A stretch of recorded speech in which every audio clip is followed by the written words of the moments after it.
masih menyaksikan Gapai Kemuliaan, kita lanjutkan kembali pembahasan kita bersama Kiai Haji Muhammad Faiz. Nah Kiai, kita masih bahas nih soal adab sholat berjamaah.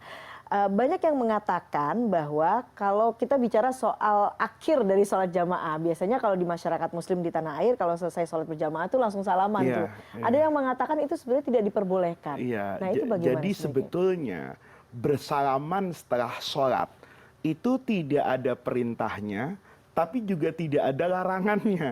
Nah, orang kan sering mengatakan begini, kenapa sih di Indonesia orang kalau habis sholat tuh kok salam-salaman? Kan nggak ada perintahnya dari Nabi. Pertanyaannya akan kita balik, ada nggak larangannya dari Nabi? Artinya kalau satu pekerjaan itu tidak ada perintah secara khusus dan tidak ada larangan secara khusus, maka pekerjaan itu pada asalnya hukumnya kan mubah. Kenapa mubah? Karena bersalaman itu malah menjadi anjuran agama kan. Musofahah namanya. Musofahah itu dalam bahasa Arab artinya sofah juga. Sofah itu lembaran. Seakan-akan orang kalau sudah berjabat tangan ingin membuka lembaran baru dalam hidupnya. Yang sudah-sudahlah. Nggak usah dibahas lagi. Kan kita sudah memaafkan. Kan Rabbis rohli sodri. Lapang dada. Nah, maka berjabat tangan itu menjadi simbol.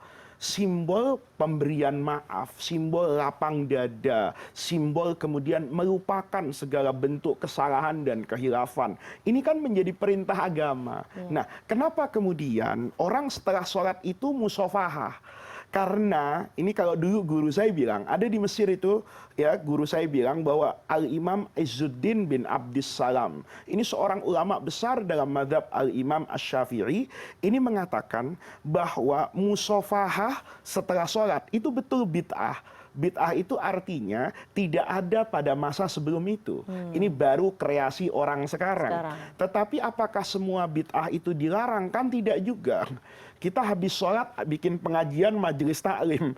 Apa kemudian majelis taklim kita larang? Karena dulu Rasulullah habis sholat nggak pernah tuh ada pengajian habis maghrib sampai isya. Kan nggak begitu caranya. Nah kata beliau Al-Imam Izzuddin bin Abdissalam dan banyak ulama Syafi'iyah lainnya yang mengatakan bahwa ini inspirasinya adalah ketika orang selesai sholat maka hablun minallahnya beres nih.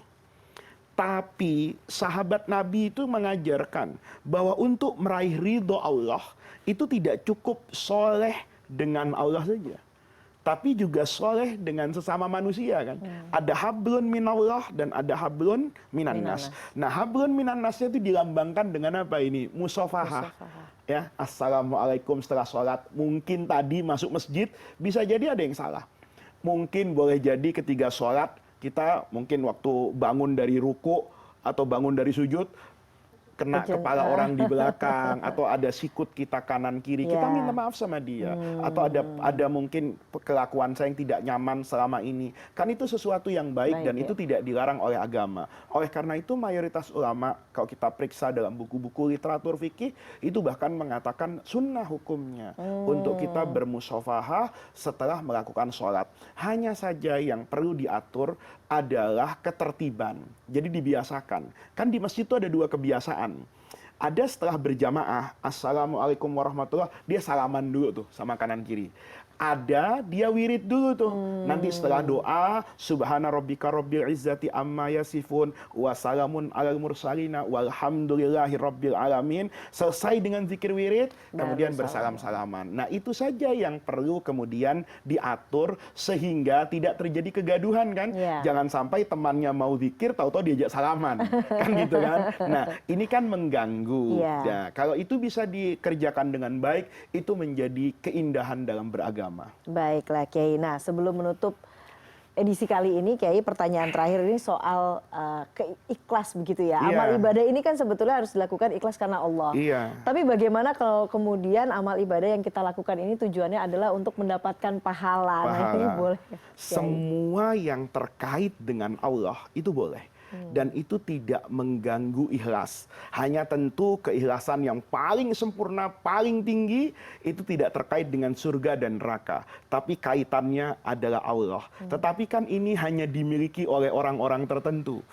Mental model saya nih ya, beragama kayak pedagang memikirkan keuntungan itu pasti kan, dan itu bagian dari rahmat Allah. Allah berikan kita surga, Allah ceritakan tentang rahmat, Allah ceritakan tentang ridho, itu adalah daya tarik kan. Oleh karena itu semua ulama ya yang mensyarah ayat Al-Quran ataupun hadis tentang keikhlasan itu mengatakan bahwa kalau ketika beribadah itu harapannya adalah pahala dari Allah, bukan pujian dari manusia, maka itu tidak mengganggu keikhlasan yang dia tujukan hanya kepada Allah. Karena surga itu kan tidak mungkin dari saya. Surga itu hanya mungkin dari Allah.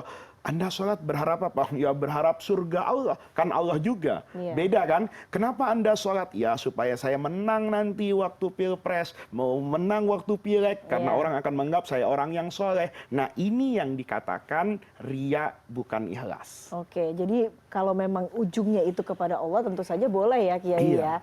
Asal jangan kepada manusia. Kepada manusia. Surga kan kepada Allah. Pahala juga kepada Allah, bukan kepada manusia. Oke, baiklah Kiai. Menarik sekali apa yang kemudian kita bahas hari ini. Tapi kita sudahi dulu perjumpaan kita kali ini. Sampai ketemu di lain kesempatan. Tentunya semoga tausiah kali ini bisa menambah hasanah ilmu agama kita dan menjadikannya bermanfaat. Tentunya yang paling utama menambah ketaatan kita kepada Allah Azza wa Jalla.